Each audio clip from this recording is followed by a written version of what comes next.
Well, thank you. Looking ahead at this game on Saturday, you've faced Michigan a couple times here. What are you anticipating from the matchup, and how will it feel to be back in Beaver Stadium? Really excited about the matchup. Obviously it's going to be a little bit different look just because it's a new defense coordinator. I played them with Coach John Brown for a while. I thought that he was a great coach, but, the new guys doing some good things. Their defense is super stout. They play with speed, but also a lot of aggression. They got some challenges up front with Aiden Hutchinson being one of them. I think that he's a very talented player, a leader on that team.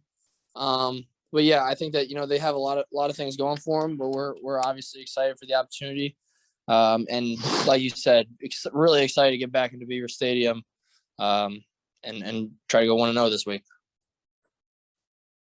Rich Scarcella, Greg Pickle, you're on deck. Go ahead, Rich. Hi, Sean. I'm going to follow that up about the Michigan defense. What are they doing differently this year compared to last year with the new coordinator? Yeah, I think that they're a little bit more multiple in their coverage scheme.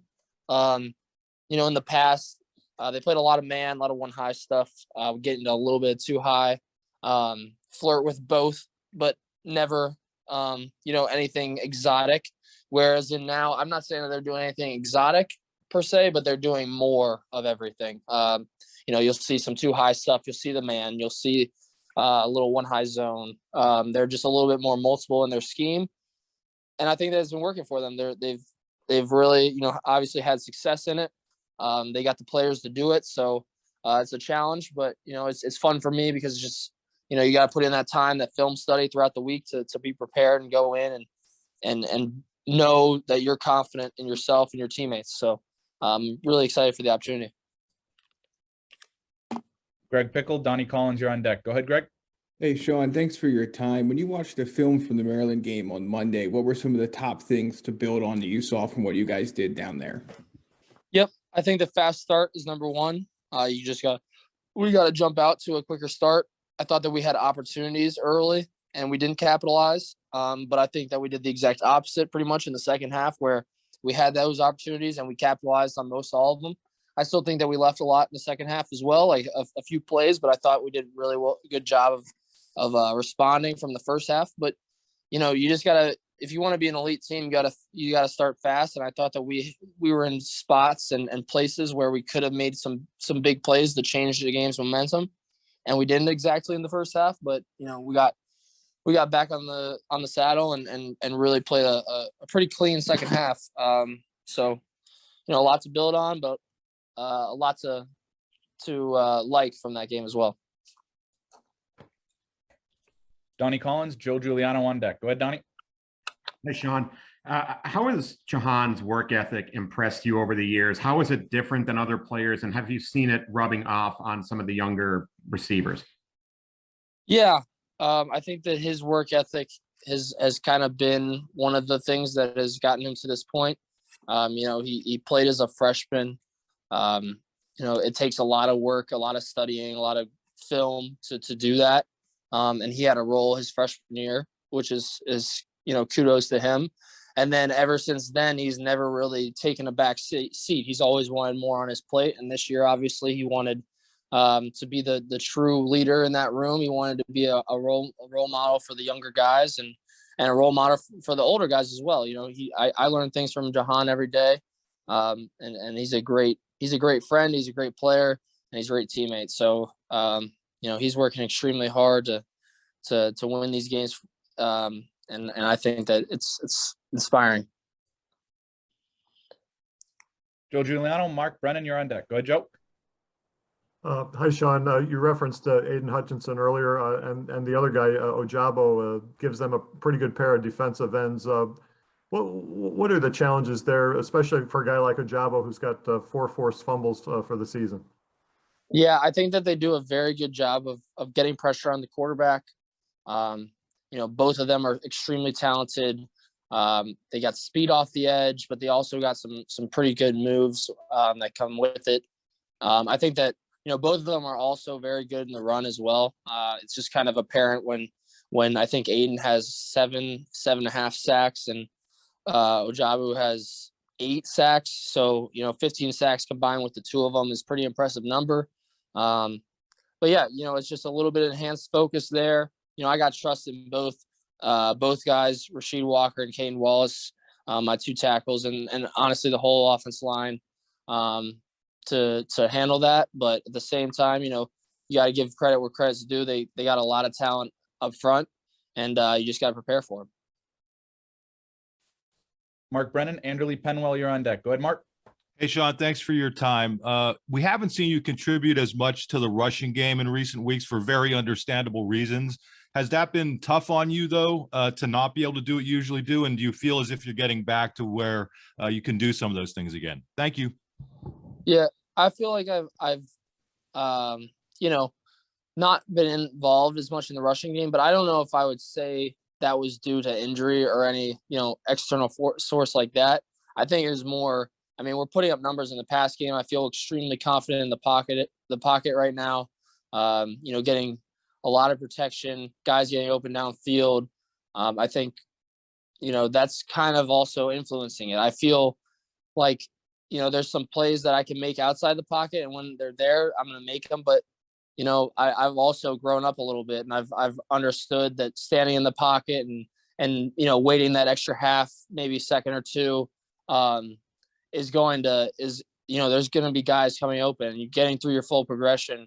There's guys that'll come open in the 3rd, 4th, 5th part of the progression that if I can get to them in time, those are explosive plays. So I think it's a little bit of a combination of both. I feel good. I feel great, actually, from a health perspective, 100%, I would say. And so it's not as much that I don't want to run. It's just because, there's things downfield that I'd rather get to in passing. Andrew Lee Penwell, Joel Smeltzer on deck. Go ahead, Andrew Lee. Hey, Sean, at this point in the season, you've seen quite a few Big Ten defenses. What makes Michigan's defense different than other Big Ten opponents so far and stick out in that way?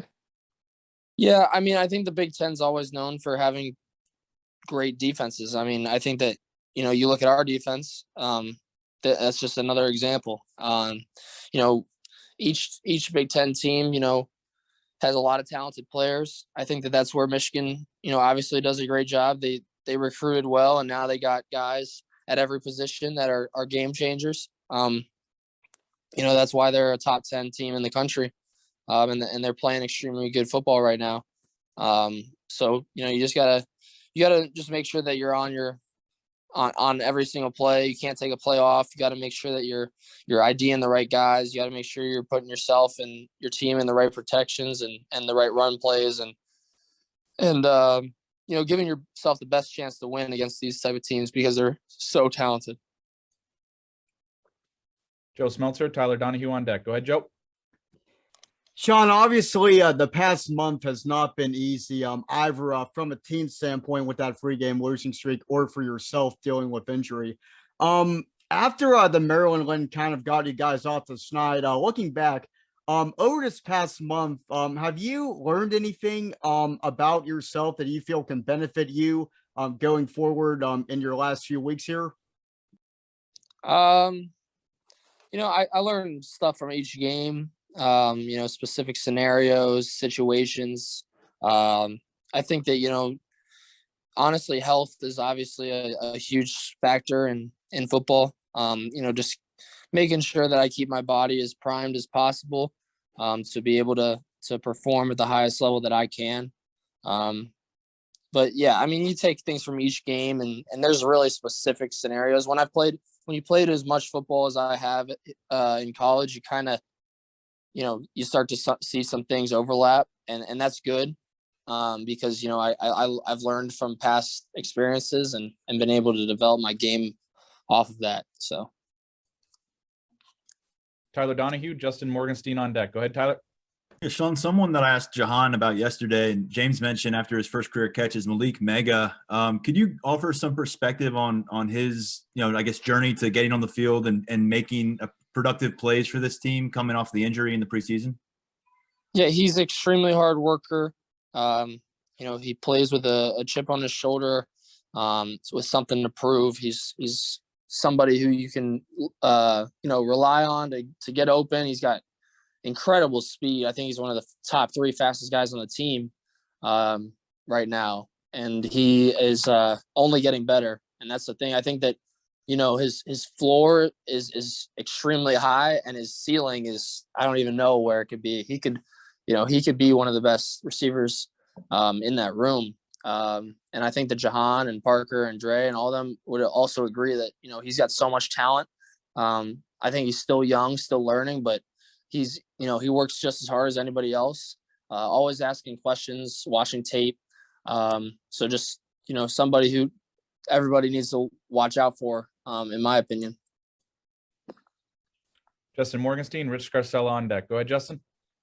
Hey, Sean, thank you for your time. I was just wondering, can you touch on the level of trust between you and Jahan, and what it's like to have someone like that who's always so on point, even when the offense as a whole might be struggling a little bit? Thank you. Yeah, I think that you start to develop a chemistry with a guy, and you can really, you love to anticipate throws and see windows, but I've started to really feel a lot of trust with Jahan throughout the past few games. I had it early, but especially last game, obviously, just throwing the ball into windows before they come open. I thought that post route that he ran was a good example of that. He made the defender's back turn, and I threw it right when Jahan wasn't even looking. So that way, when he turned, the ball was pretty much there. And those are things that we've worked in the off season, but to see them come to fruition now is definitely gratifying and exciting at the same time, because I think that we still have more to give in those areas. So definitely exciting. Rich Scarcella, Max Ralph on deck. Go ahead, Rich. Sean, you touched on this early in this call, and I don't know if we're going to get a chance to talk to you during the week next week. How much do you appreciate playing at Beaver Stadium? And now that these are your last 2 opportunities, what is your sense of urgency playing at these last 2 home games? Yeah, Beaver Stadium is a great place. It's in my opinion the greatest atmosphere in all of college sports. Somewhere where I've made a lot of memories with a lot of great teammates and a lot of great friends. A lot of great coaches, and appreciated every single minute that I've been in Beaver Stadium so far. It's hard to look into the next week and talk about that kind of thing, but at the same time, always appreciative of the opportunity that I have every time I step on the field in Beaver Stadium. Our fans are so supportive, our community is so supportive. So just excited to get another chance at going 1-0 this week in front of a fan base that is so special. Time for a few more questions. We'll go Max Ralph and then end on Mark Brennan. Go ahead, Max. Hey, Sean, thanks for your time. Jahan made a decision this spring that's pretty similar to one you might have in front of you soon. Did you consult with him at all during that process? And how do you think that's paid off for him since making that decision? I think it's definitely paid off. Obviously, I thought that, he was one of the top wide receivers last year if he would have came out and then he made the decision to stay. And now I think that everybody in the country, I said it early, I was the first one I'd like to say, but he is what I think is the best receiver in the country right now. And he's proving it day in, day out, game in, game out, putting up numbers, making big plays. And, he's a great teammate too. So, it was extremely exciting to have him back. And, we did have conversations, and, he obviously, in my opinion, made the right decision, and he's reaping the benefits of it right now. And we are too. Final question for Sean. Mark Brennan, go ahead.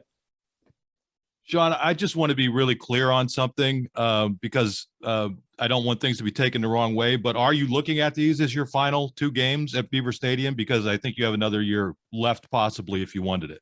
Yeah, no, I'm not looking at it in any way right now, honestly, just more so, taking advantage of this time with my team. You know, when the time comes, I'll have discussions with my family, the coaches, you know, other players. But right now it's really hard to look, you know, in the future when you have so much in the present, so much opportunity. And it would be stupid to look past that right now when we have such a great opponent coming in to play us this weekend. So, you know, the mindset's 1-0, and that's what it's going to be until, you know, the end of the season. Thanks for the time, Sean. Really appreciate it, and good luck this weekend. Thank you.